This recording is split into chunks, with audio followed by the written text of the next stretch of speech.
బెండకాయ ఫ్రైని చాలా ఈజీగా చేసుకోవచ్చండి. మైక్రో ఓవెన్ ఉండే వాళ్ళైతే ఇంకా తొందరగా చేసుకోవచ్చు.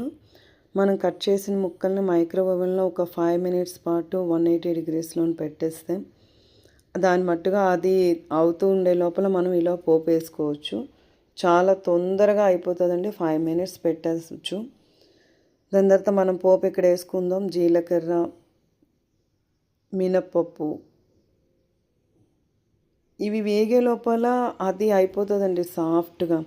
ఉల్లిపాయలు వేసేసిన తర్వాత మిరపకాయలు వేసి బాగా కలిపిన తర్వాత ఇది బ్రౌన్ కలర్ వచ్చే లోపల అది సాఫ్ట్గా ఓవెన్లోనూ దాని వర్క్ అది చేసేస్తూ ఉంటుంది. ఈలోగా మనం పసుపు, కొంచెం కారం పౌడరు, కొంచెం సాల్టు,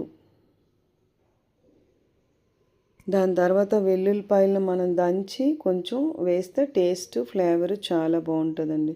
చూసారా ఇక్కడ మైక్రో ఓవెన్లో ఉంది, ఇది అయిపోయింది. ఇది తీసి చూస్తే చాలా సాఫ్ట్గా అయిపోద్దండి. ఈలోగా అది ఏగిపోయింది కదా, ఇది వేసేసి 2 మినిట్స్లో కలిపేసి తీసేయడమేనండి. పెద్ద వర్క్ అయితే ఉండదు. బెండకాయలు కర్రీ అయితే మాత్రం ఓవెన్ ఉండేవాళ్ళు ఇంకా చాలా తొందరగా అయిపోతుంది. చూసారా అది ఏగిపోయింది. ఇది వేసేసి ఒక 2 మినిట్స్ జస్ట్ బాగా కలిపేసి ఉంచేస్తే అయిపోతుందండి. కర్రీ చాలా తొందరగా అయిపోతుంది. చూసారా అయిపోయింది. బాక్స్కి అయితే చాలా తొందరగా అయిపోతుందండి. మనం మార్నింగ్ హడావుడిగా ఉంటుంది కదా, అలాంటప్పుడు ఇది తొందరగా అయిపోతుంది బెండకాయ అయితే మాత్రం.